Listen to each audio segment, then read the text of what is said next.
আপনার চারপাশে, আপনার অফিসে, আপনার প্রতিবেশীদের মধ্যে, আপনার বন্ধু মহলে, ইভেন আপনার পরিবারেও দেখবেন একজন মানুষ থাকবে যে কখনোই কখনোই আপনার কোনো কিছুতে হ্যাপি না। তাকে আপনি কোনোভাবেই খুশি করতে পারবেন না। সেটা হতে পারে আপনার চাকরির খবর, সেটা হতে পারে আপনার প্রমোশন, সেটা হতে পারে আপনার বিদেশ যাত্রার খবর, সেটা হতে পারে আপনার কোনো একটা আহ, অর্থপ্রাপ্তি, কোনো একটা সোর্সে আপনি কিছু টাকা পাচ্ছেন, আপনি একটা গাড়ি কিনেছেন, আপনি একটা বাড়ি কিনেছেন, অথবা আপনি ভালো কিছু করতে যাচ্ছেন সোসাইটিতে, আপনি একটা প্রোগ্রাম অ্যারেঞ্জ করতে যাচ্ছেন, সবাইকে নিয়ে আনন্দ করবেন, সবার সাথে কিছু শেয়ার করবেন, আপনি কোনো চ্যারিটি করবেন, আপনি শীতকালে গরিবদের মধ্যে খাবার দিবেন, কম্বল দিবেন, যে কোনো কাজই করেন না কেন, সে একজন মানুষ দেখবেন কখনোই হ্যাপি না।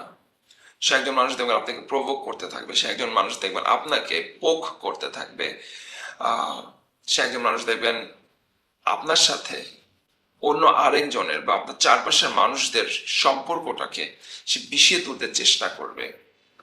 সে মানুষটা দেখবেন আপনার সাথে আপনার পরিবারের সদস্যদের সম্পর্ক ড্যামেজ করার ট্রাই করবে, আপনার সাথে আপনার বন্ধুদের সম্পর্ক ড্যামেজ করার ট্রাই করবে, অফিসে আপনাকে নিয়ে ভিলেজ পলিটিক্স করবে, গ্রাম্য পলিটিক্স করে না, যেরকম এক বাড়ির বউ গিয়ে আরেক বাড়িতে আহ, যেরকম কথা কানাঘুষা করে, এইরকম দেখবেন আপনার সোসাইটিতে, আপনার সাথে, আপনার আশেপাশে, আপনার বন্ধু মহলে একজন সব সময় থাকবে।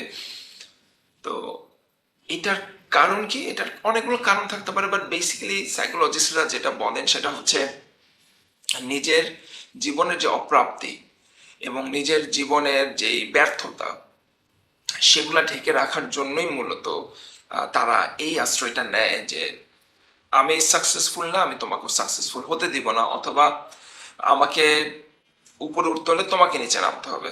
সুতরাং সে টেনে হিচড়ে আপনাকে তার লেভেলে নিচে নামানোর চেষ্টা করবে। তো the best way to deal with this kind of people, কিভাবে এই ধরনের মানুষদেরকে আপনি ডিল করবেন, the best way is to ignore. আপনি এদেরকে ইগনোর করবেন, এরা কি বলছে শুনেও না শোনার ভান করবেন, এবং যতটুকু পারা যায় এদের থেকে আপনি একটা ডিস্টেন্স মেনটেন করে চলবেন, একটা হাসি দিয়ে এদেরকে সাইড করে দিবেন।